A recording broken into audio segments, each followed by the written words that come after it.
Well, they're doing what Richmond do best lately, and that is just really come to the fore as we edge closer to September. Essendon challenged them in the first half, but Richmond in this third term, they went bang. They kicked 6 goals to start the quarter.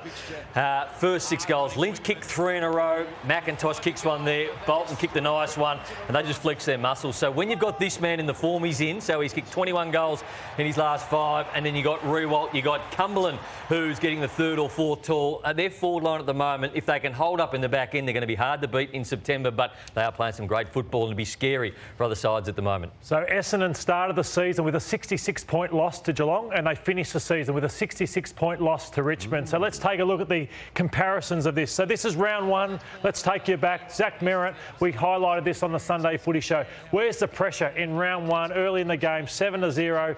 Didn't want to compete hard enough, Zach Merritt there. Let's go to last night. So I'm waiting.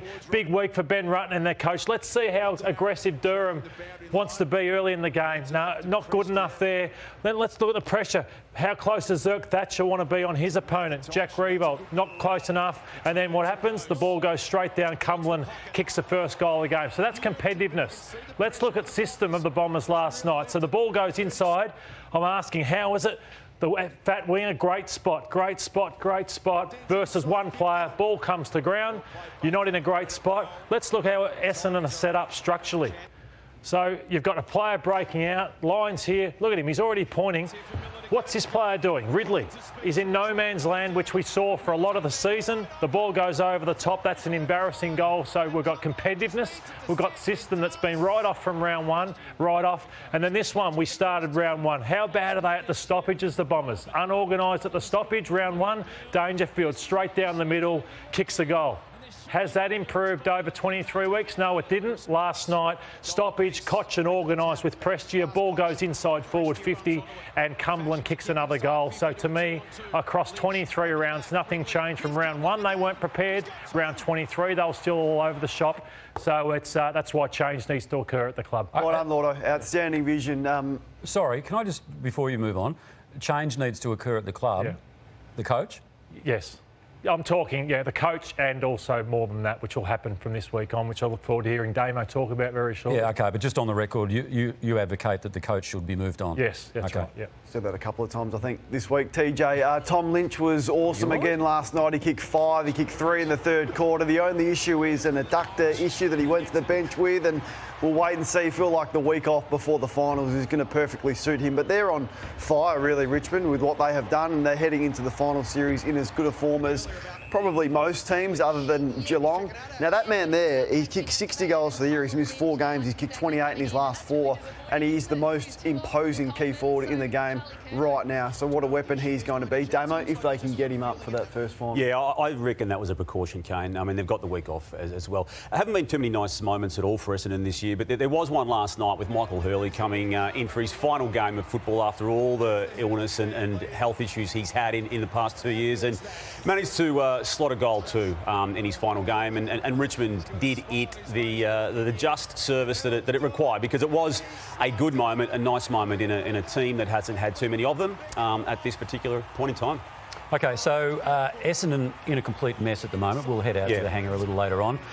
And while North Melbourne was celebrating on Friday, the Bombers were commiserating, and it was just horrible, wasn't it? Yeah, it was. And these are post-match scenes. And look, Richmond in some ways, TJ, actually respected Essendon more than Essendon did itself. In the lead up to the game, and in fact, even during the game, we'll see some words and some other actions of Richmond people around Essendon. But you're right about you describing it as a mess, TJ. There's divisions everywhere. There's divisions within the parts of the footy club. The board is fractured in itself. And there's the new chairman, David Barham, sitting at the game last night. He is today chairing another board meeting post-match. Ben Rutten. Again, there's more respect, I feel, from Richmond people for that man than Essendon themselves. And this is a massive part of it. There's going to be, TJ, even, I feel, challenges to the only 5-day-old chairmanship or presidency of David Barham, potentially as early as today. It is a broken, fractured club.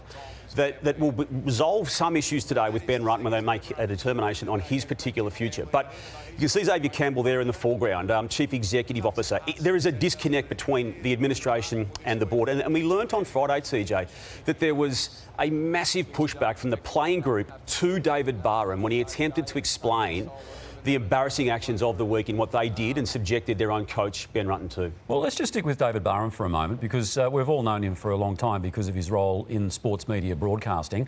How can someone with so much experience be so inexperienced in that media conference on Friday? I don't know, TJ, and it was embarrassing. And in some respects, it might be the reason he just has to stand down himself before these challenges that I expect now to come on his leadership. And on the back of the press conference, you think he needs to step probably down? more so, Brownie, in my take, on the lack of respect for the person he had in as coach, Ben Rutten. Now, he did not speak to him while he went and pursued another coach of another football club while his own coach was in contract. And David Barham has been on the board, TJ, for 7 years. 2015 he joined, and then on Friday, to your point, how he handled this press conference, started asking questions that he could have asked at any stage of the 7 years. So I want to know, what are Geelong doing? What's Collingwood done this year? What happened with Richmond? Why'd they turn around? I just want some of that data to add to internal data so we've got a full picture. Do you need a new coach? We're going to decide that on Sunday. Did you undermine his position by making that decision on Monday, though? What decision? The decision to pursue Clarkson. It hasn't. It certainly hurt him, and yeah, it hasn't helped, and I'm not happy about that. But at the same time, if you're saying to me, if I'm the president of Essendon, and the best coach of the last 20 years is sitting out there and expressed an interest in Essendon, and I don't go and see him, what do you think the members and fans will think of me?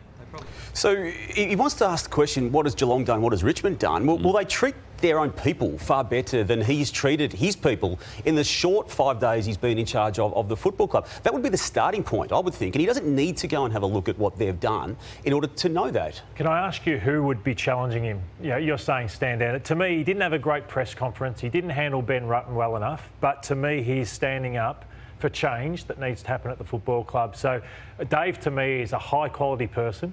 I've got a great respect for Dave Barham. No one's questioning. But who if he Damo's saying about standing down and challenge, but who's going to replace Dave Barham? Paul Brasher was challenged and rolled by David Barham. Right. Kevin Sheedy basically crossed the floor to support Dave Barham. But why would Paul Brasher stay on the board? I mean, if there is still... Well, I don't think he should stay on the board. I've got no idea why he did. He was in the rooms last night and offering the support for Ben Rutten. But there is going to be a friction and division even in this meeting today over the future of Ben Rutten, because there are some people wanting him to stay on. And there should be that going on, the friction. There will be. I'm sure when Collingwood this time last year... They didn't play that publicly this badly. But how were they travelling at trade time when Ned Guy had to go? No, Eddie Maguire goes, Nathan Buckley goes. It wasn't a good time. Whenever this happens, it's not going to be a good time. It's like you can't break up nicely with anyone. So this has to happen.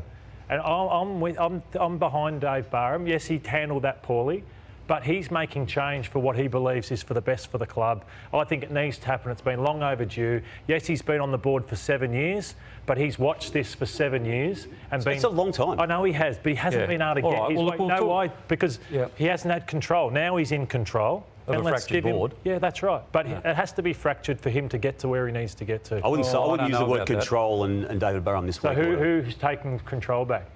There'll be challenges to. Yeah, but from who though? Let's watch the space. Yeah, let's watch. We can say that, but I don't know who it's coming from. Speaking of boards, North Melbourne, of course, would appear to be anything but fractured, and they're led by Dr. Sonia Hood, who had a pretty good week. She did. I mean, she went absolutely all in on the pursuit of Alistair Clarkson to the exclusion of all other candidates. It was an all chips in play, TJ, but it gave them the only chance that they had of landing him, and she absolutely came through. But what I couldn't, and I'm sorry, I'm directing this to you because she... let's hear from her, TJ. I just want to do that, and I want to find out what the background is to this and your response to it. This is Dr. Sonia Hood speaking about Kane Corns. I did say David King, I think, is never going to forgive me for not coming in and announcing it on SEN yesterday morning. But I did say to him that if his co-host hadn't been so keen on describing me as uninspiring, I might have popped by. But, Well, you'd be forgiven for thinking that North Melbourne had won the premiership. I mean, it's incredible, really. No, congratulations to her. But while she was on one of the longest victory laps you've ever seen, North Melbourne were getting smashed by bottom 6 side by 67 points at Marvel yesterday. So well done. That's the coach you needed to get. But don't feel like this is going to be the Messiah moment for the North Melbourne Football Club, because they're an absolute mess. Is this all because she dared to have a crack at you?